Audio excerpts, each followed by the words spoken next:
اللهم صل وسلم وبارك على سيدنا محمد. ازيكم حبايب قلبي، عاملين ايه؟ يا رب تكونوا بخير وفي احسن حال.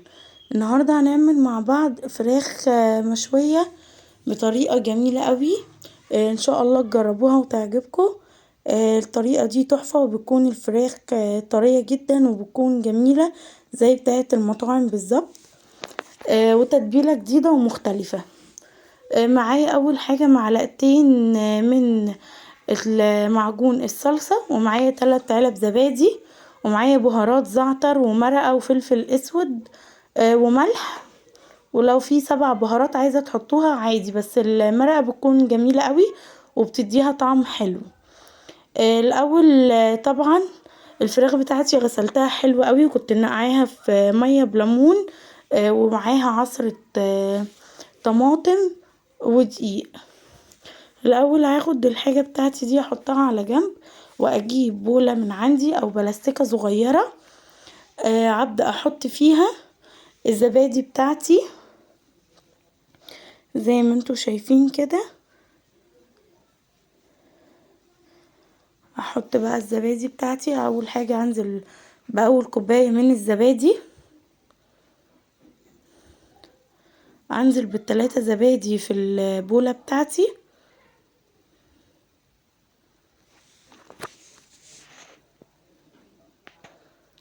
طبعا ما ننسوش لو اول مرة تشوفوا القناة تعملوا اشتراك وتفعلوا زر الجرس عشان يوصلكوا كل جديد.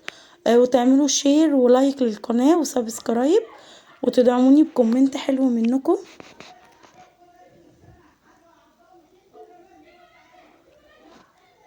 انا كده حطيت هنا الزبادي بتاعتي زي ما انتوا شايفين كده. البهارات طبعا زي ما قلتلكوا، لو عايزين نزود 7 بهارات او بهارات فراخ ممكن نزود، بس انا بحب احط البهارات زي ما انا قلتها لكم كده بالظبط. انزل بمعلقتين الصلصة على الزبادي واقلبهم كويس خالص مع بعض. افضل اقلب فيهم كويس لحد ما لون الصلصة يبقى يكون متجانس كده مع الزبادي.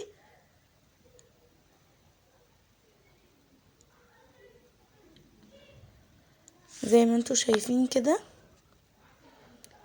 الزبادي بقت اخدت اللون مع الصلصة مع التقليب المستمر كده.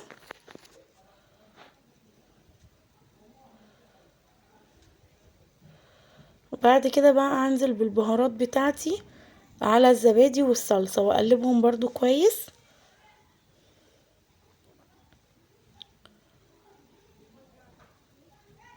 وانا بقلب بقى ممكن احط معاهم كمان معلقة كبيرة او معلقتين كبار من الزيت، واقلبهم برضو مع بعض كويس.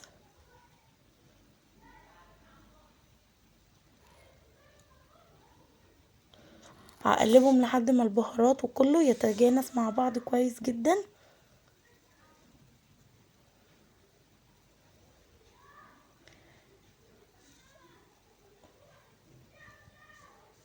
زي ما انتوا شايفين كده.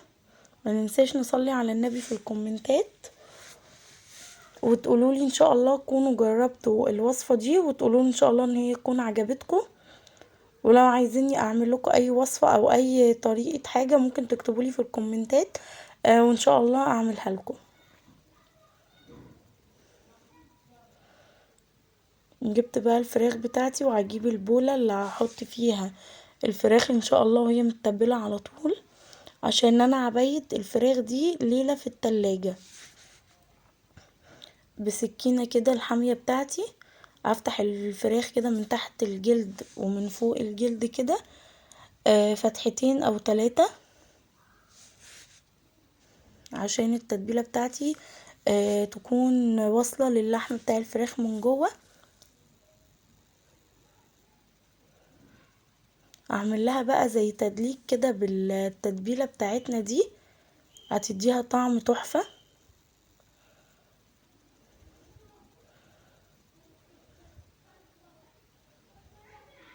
انا مش هكتر في التتبيلة على الفراخ علشان هي هتبيت ليلة فكلها هتشرب من بعض زي ما انتوا شايفين كده.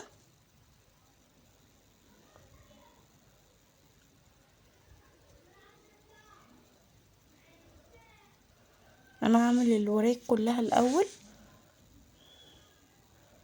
لان طبعا الوراك ما بتاخدش سوا زي الصدر مثلا او الكتف او كده. فانا هخلي ده لوحده وده لوحده، وبرده لما اجي ان شاء الله ارصها في الصينيه احاول اخلي ده لوحده وده لوحده عادي. ولو عايزين تحطوا الاتنين مع بعض عادي، بس هنزود لهم كوبايه من الميه في السوا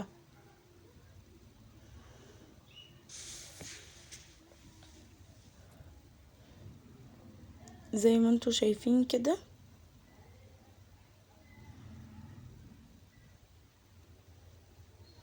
كمان انا هوريكم هنا الكتف انا هتبله ازاي. زي ما انتوا شايفين كده ايه، لما يكون فيه فتحات كده هحط فيها التتبيله بتاعتي. وممكن انا ايوه انا غازها كده بالسكينه، مش افتحها فتحات كبيره،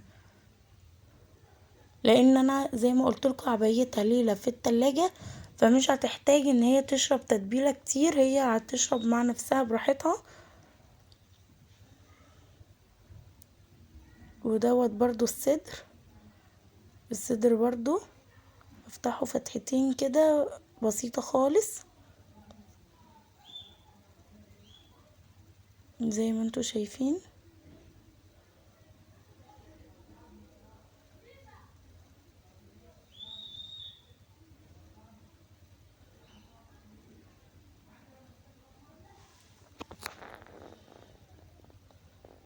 ان شاء الله الطريقه دي تعجبكم جدا.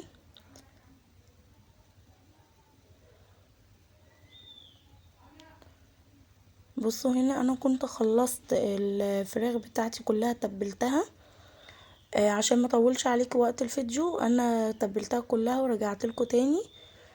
زي ما انتوا شايفين انا حاولت على قد ما اقدر اخلي الوراك لوحدها طبعا، والصدور والكتف لوحده. طبعا زي ما قلت لكم ان انا عبيتها ليلة كاملة في التلاجة زي ما انتوا شايفين كده اهو. كنت بقى طلعتهم من التلاجة، او ممكن نحطها ساعتين او 3 في التلاجة عادي، ولو عايزينها في ساعتها برضو عادي مفيش اي مشكلة، بس هزود لها ملحها شوية عشان تكون مظبوطة معايا. زي ما انتوا شايفين كده كانت بقى الفراخ شربت من التتبيلة، كانت زي الفل. وكان طعمها جميل جدا. هنا بقى هبدأ ارص الفراخ بتاعتي في الصاج بتاعي او في الصينية بتاعتي عادي جدا زي ما انتوا شايفين كده.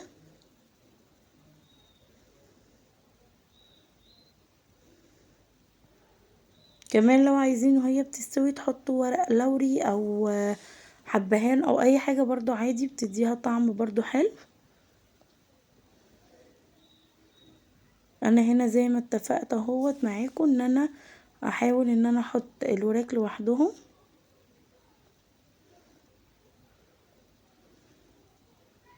زي ما انتوا شايفين كده.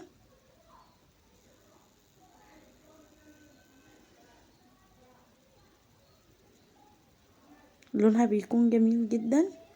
وانا بحبها تنشف خالص من تحت وتتحمر من فوق حلو ومن تحت. وكمان مش هحط لها ميه. طبعا الصينيه بتاعتي بتكون فاضيه فايه حبيت ان انا ازود فيها كده. انا هسيبها على نار هاديه خالص في الفرن،